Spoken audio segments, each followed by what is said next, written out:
Hello people of YouTube, it is I, Dr. Funk98, and I'm about to answer the questions that you guys left on the announcement for the Q&A of the JoJo's Bizarre Adventure Mangabridged series. And, so these are like questions about the production, about, what's gonna be about, like what's all that, how we're gonna go about this, all that, and other things, I guess. Still relating, like, to this, hopefully. So yeah, here we go. Oh yeah, these are questions that were left on the video, and questions that I got personally on Tumblr. So, let's begin. What I used was Final Cut Pro, because I don't have, like, my own editor outside of YouTube Editor. Personally, hopefully that I'm trying to get, Adobe Premiere, so I can, you know, I can edit on a Windows computer, because I don't own a Apple's computer, and I edited that trailer at school, so that's all I had, really. Next question. That isn't a question. If you want to audition, you just wait for the casting call announcement. That should be happening fairly soon, hopefully. It just depends on, like, hopefully we can get that out soon, but if not, it should come out sometime in 2017. Hopefully not too far into it. I'm sorry, I don't know, it just happens. You got, like eat plenty of, your greens, because if you... They are videos, yes. What I'm doing is I'm going to be using the pages, like the colored pages of the JoJo's Bizarre Adventure manga, and I'll be removing the text, because the series is not reliant on the word bubbles, like the text that are in the word bubbles. If they were to have them, people would be confused. I've shown the trailer to, like, relatives, and one relative commented that they couldn't keep up with everything that it was saying on the word bubbles, in which I had to say, you're not supposed to do that. So that's another reason why the text won't be included. I decided to go with the color pages because it, I feel, would help bring it more to life than it being in black and white, which was my original idea, since the colored pages, aren't fully released yet. They really just have to do Part 5, and Part 8 is still coming out. I might run into issues, like, regarding Part 8 later on.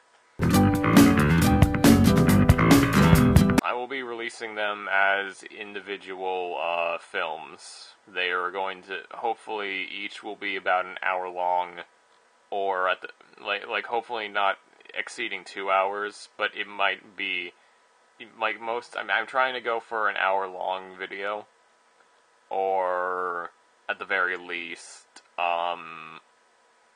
like somewhere along there, like if it's 50-something minutes or 40-something minutes.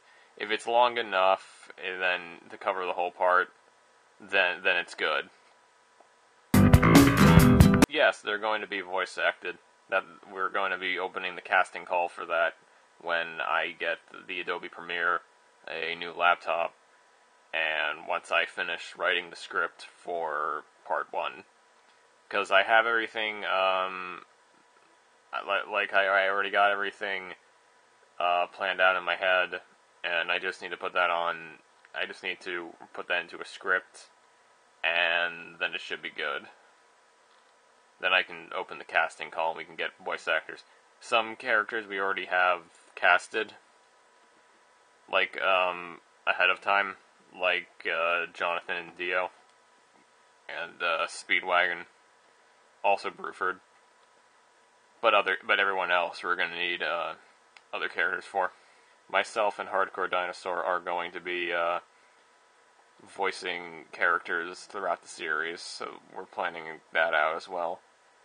And we have somebody for Speedwagon who's a part of another bridging team that I'm a part of.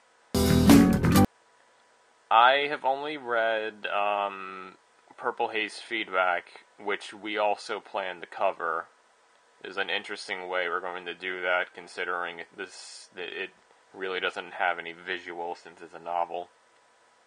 But I thought Purple Haze Feedback was a great story for Fugo, who was a character that overall did not get a lot of development, and sadly we did not see a lot of, outside of Man in the Mirror.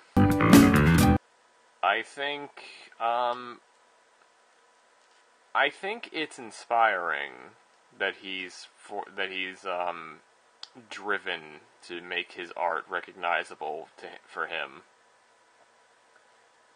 I can very much appreciate that, how he wanted to break away from what was the norm during the times that his work has come out, and I like that there's always like a gradual evolution to his art.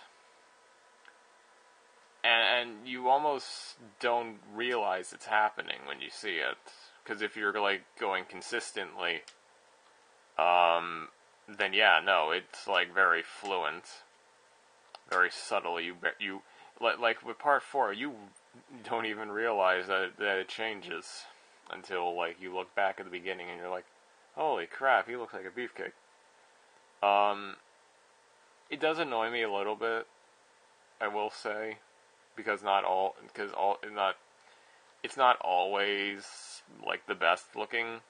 Like the end of part 4, I am not a big fan of, but the overall look for part 5, I'm okay with. My favorite of the art styles that he's done was definitely the end of part 3's, because I don't know, it looked overall unique, and yeah, it looked really unique. It was very stylish, something I'm sad like went away. But I don't hate it. It's understandable if you're an artist.